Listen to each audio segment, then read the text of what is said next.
The story kicks off with a human delivering the killing blow to a dragon. The dragon, confused, says he doesn't remember doing anything to make the humans want to take him out. In fact, he reminds them that he's been their ally at times. He figures there's something deeper going on, like maybe the humans are being pushed to do this.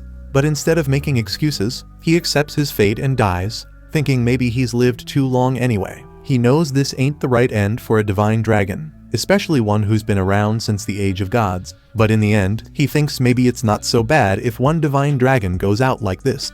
As he crumbles to dust, he's hoping for the peace of the underworld. But fate had another plan. Instead of fading out, he's reborn in the body of a little child. When he opens his eyes, he sees his parents and an old lady standing in front of him. The old lady, seeing him wake up so fast, figures he might be a Prody.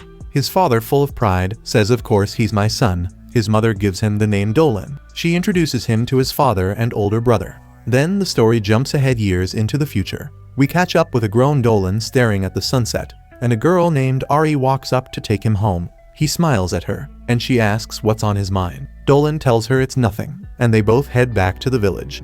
The story explains that Dolan lives in a place called Varen, up near the northern edge of the continental kingdom of Arcrest. The scene shifts to the next morning when Dolan wakes up and goes about his daily routine. In this village, farming is the only hustle, so he's out working the fields every day, earning his living. After breakfast, Dolan heads into the village. He talks about how in Varen, you're considered grown when you hit 15, and folks expect you to live on your own. He's 16 now, and he's already moved out of his folks' house, doing his own thing. Later, he's down at the river fishing with his brother, and his brother brings up how Dolan is going to check out the swamp tomorrow. Dolan says yes, it's got to be done since the lizard men have been missing for a month now. His brother points out that the soldiers in the village should be handling that, but Dolan knows Captain Balin and the other soldiers are busy guarding the place, so no one's going to step up if he doesn't. His brother asks if Dolan's sure he doesn't want him to come along, but Dolan brushes it off, saying he's got it covered. Right then, he feels a tug on his fishing rod, and he reels in the fish. After he hauls his fish back to the village, a lady soldier named Melita peeps his catch and says he's had a good pull, but she tells him he should be getting ready for tomorrow's trip instead of fishing. Dolan brushes it off, telling her he's been prepping bit by bit every day since last week.